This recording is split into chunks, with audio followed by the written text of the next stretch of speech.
Olá, boa tarde. Estamos iniciando nesta terça-feira, dia 21/9, o Seminário de Princípios de Operações Unitárias, requisito para aprovação no curso de Agroindústria nesse primeiro semestre.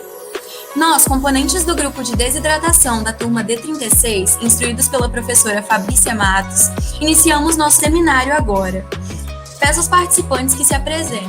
Boa tarde, me chamo Ana Gabriela. Eu sou a Bárbara. Boa tarde, eu sou o Davi. Boa tarde, eu sou a Laís. Boa tarde, eu sou a Larissa. Boa tarde, eu sou a Paola. Damos início ao conteúdo. Vamos começar com o que é a desidratação de alimentos. Podemos dizer que a desidratação é basicamente a retirada de parte da umidade, ou toda ela, dos alimentos para preservá-los. Ou seja, retira-se a água dos alimentos, aumentando-se sua vida de prateleira. O objetivo da desidratação é converter algo sólido, semissólido ou líquido em um alimento sólido e com baixo teor de umidade. Essa transforma a água do alimento em sua forma de vapor não saturado. A operação unitária em questão se difere dos processamentos mecânicos com objetivos semelhantes, como a centrifugação e a prensagem, graças à necessidade da utilização de energia térmica, a mudança de fase do produto e o fato de que este, no final, resulta num alimento sólido. No geral, podem haver diversos tipos de secagem, de secadores utilizados para realizar tais processos e alimentos específicos para cada um desses. Os métodos podem variar devido à maneira como a energia será transmitida ao alimento, ou como esse será transportado pelo secador. No entanto, pode-se resumir os diferentes tipos de processos de secagem em contínuas ou embatelada, ou diabáticas e não adiabáticas. As secagens são processamentos variáveis, pois dependem dos diversos fatores relacionados tanto aos alimentos quanto aos maquinários em que são realizadas. As diferentes condições de massa, quantidade de água, temperatura, tempo de processamento, posição e disposição dos produtos nos secadores e de seus constituintes podem alterar a aparência dos alimentos, fator este muito valorizado pelos consumidores e relacionado diretamente à qualidade do produto. Portanto, devido às modificações que a secagem promove nos alimentos, sua cor, textura, seu aroma e sua retenção de nutrientes, não se deve limitar tal operação a um padrão, pois os produtos finais são mutáveis e dependem diretamente das condições de produção.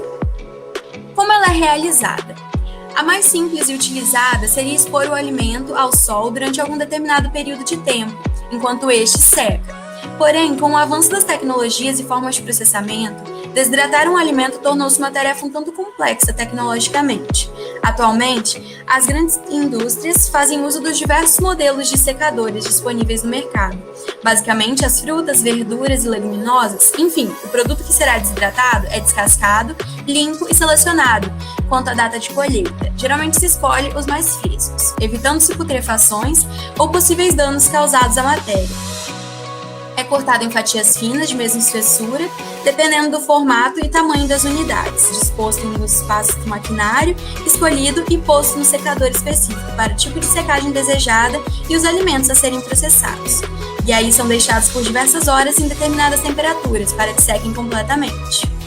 A grande importância da desidratação para a indústria de alimentos está no aumento da vida útil dos alimentos e na redução dos custos de armazenamento e transporte.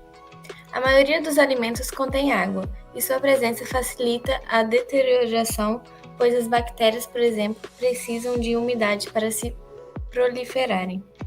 Assim, na desidratação é uma das técnicas mais antigas de preservação de alimentos utilizada pelo homem, e das mais eficientes também. Uma de suas maiores vantagens é não necessitar de refrigeração durante o armazenamento e durante o transporte. Também reduz o volume dos alimentos, dessa forma diminui muito os custos. Benefícios e malefícios. Como vantagens, temos que a desidratação acaba sendo uma forma mais natural. Ela conserva o valor nutritivo do alimento e também é de fácil acesso. Podemos encontrar em diversos supermercados e com um preço acessível. Quando ocorre a desidratação, as frutas têm seu peso original diminuído entre 10% a 15% e as hortaliças de 6% a 8%. Uma outra vantagem da desidratação é que ela não necessita de refrigeração durante seu transporte ou armazenamento, e esses alimentos têm aumento da sua preservação. Já nas desvantagens, as frutas desidratadas podem ter redução das propriedades nutricionais e alterações na cor e sabor, por conta do calor. Elas possuem mais calorias que as frutas in natura e o açúcar natural desses alimentos fica mais concentrado.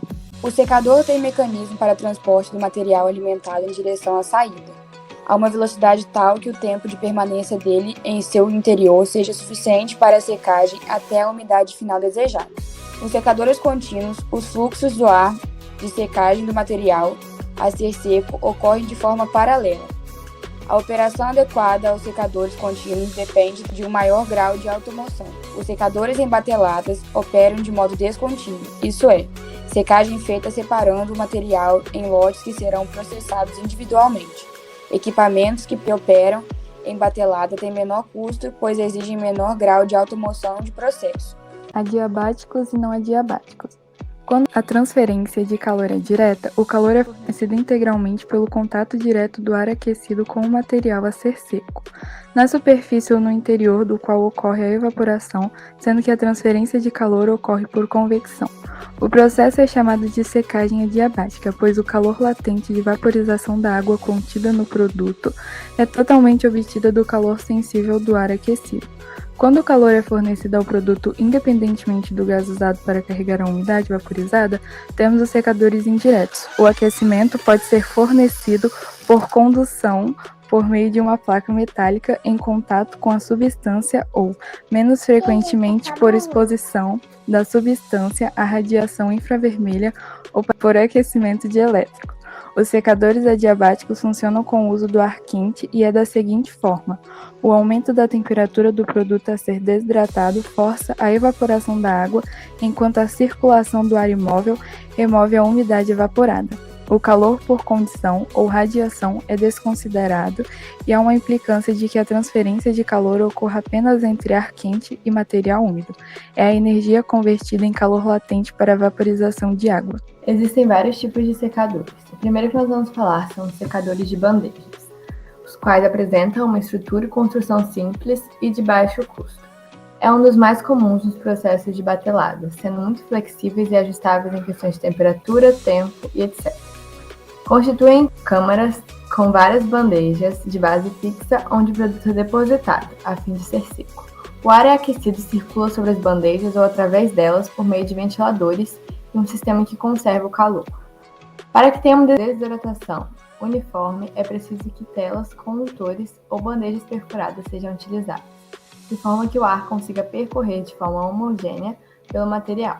Caso contrário, a secagem terá uma baixa eficiência e ocorrerá de forma desigual. Podem ser utilizados diferentes produtos, mas geralmente em pequena escala. Como exemplos de frutas que são frequentemente desidratadas por esses processos, temos maçãs, tomates e bananas passas. Logo em seguida, nós temos os secadores de túnel, secadores de esteira, e tanto os de túnel quanto os de esteira são utilizados para grandes quantidades em curto período de tempo. O próximo é o secador de leite fluidizado e variantes, e o quinto, os secadores pneumáticos. Secador rotatório. Consiste em câmaras cilíndricas inclinadas que, ao girar, mantêm o produto em movimento contínuo.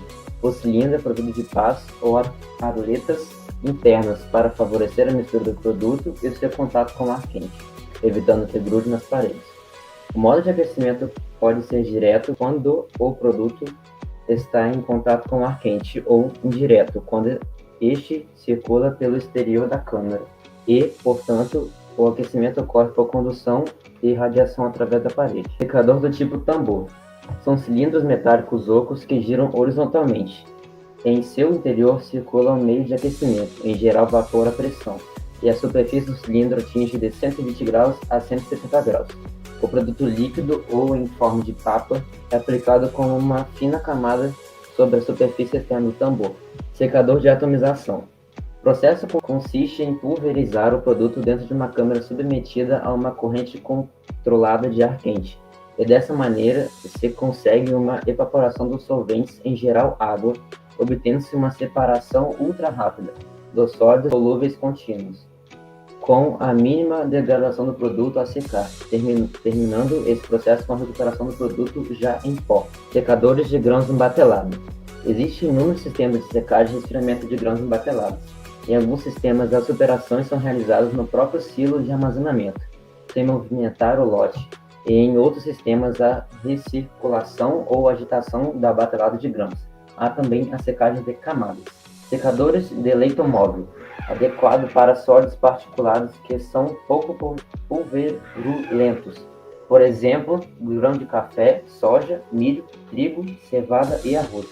A maior parte desse tipo de secadores encontrada no mercado tem fluxo de grãos, que são alimentados no topo e escoam através de colunas retangulares construídas em telas de arame. Agradecemos sua atenção e esperamos que o conteúdo tenha esclarecido suas dúvidas acerca da desidratação de alimentos. Atenciosamente, Ana Gabriela, Bárbara, Davi, Laís, Larissa. Paola, da D36.